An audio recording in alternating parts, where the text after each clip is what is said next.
శతకోటి దరిద్రాలకు అనంత కోటి ఉపాయాలు అంటారు. ఇప్పుడు చైనా మరి ఏం ఉపాయం ఆలోచించాలో తెలియదు. JF-10, JF-17 ఈ 2 యుద్ధ విమానాల్ని పాకిస్తాన్కి ఇస్తే అవి తీసుకుని భారత్ మీదకి వస్తే రెండింటిని పేల్చి అవతల పడేశాం. సర్వనాశనం అయిపోయింది దాని మార్కెట్. ఇప్పుడు మరొక పరువు తక్కువ వ్యవహారం. సరే మన దగ్గర అంటే మంచి S-400లు ఉన్నాయి, ఆకాష్లు ఉన్నాయి, మంచి మిస్సైల్ ఉంది, టోటల్ ఒక దేశానికి ఉన్నటువంటి అన్ని హంగులు ఉన్నాయి కాబట్టి సైనిక హంగులు కొట్టాం, అయిపోయింది. ఇంకోటి పాకిస్తాన్ దగ్గర అన్ఎక్స్పీరియన్స్డ్ కూడా ఉంటారు.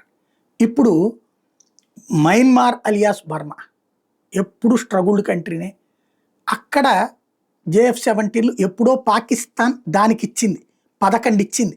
మయన్మార్ ఎయిర్ ఫోర్స్ దగ్గర ఉన్నాయి. 2018-21 మధ్యన కుదిరిన అంటే 2015లో కుదిరిన ఒప్పందం మేరకు పాకిస్తాన్ 2018-21 మధ్యలో JF-17లు తనుకొని బర్మాకి ఇచ్చింది.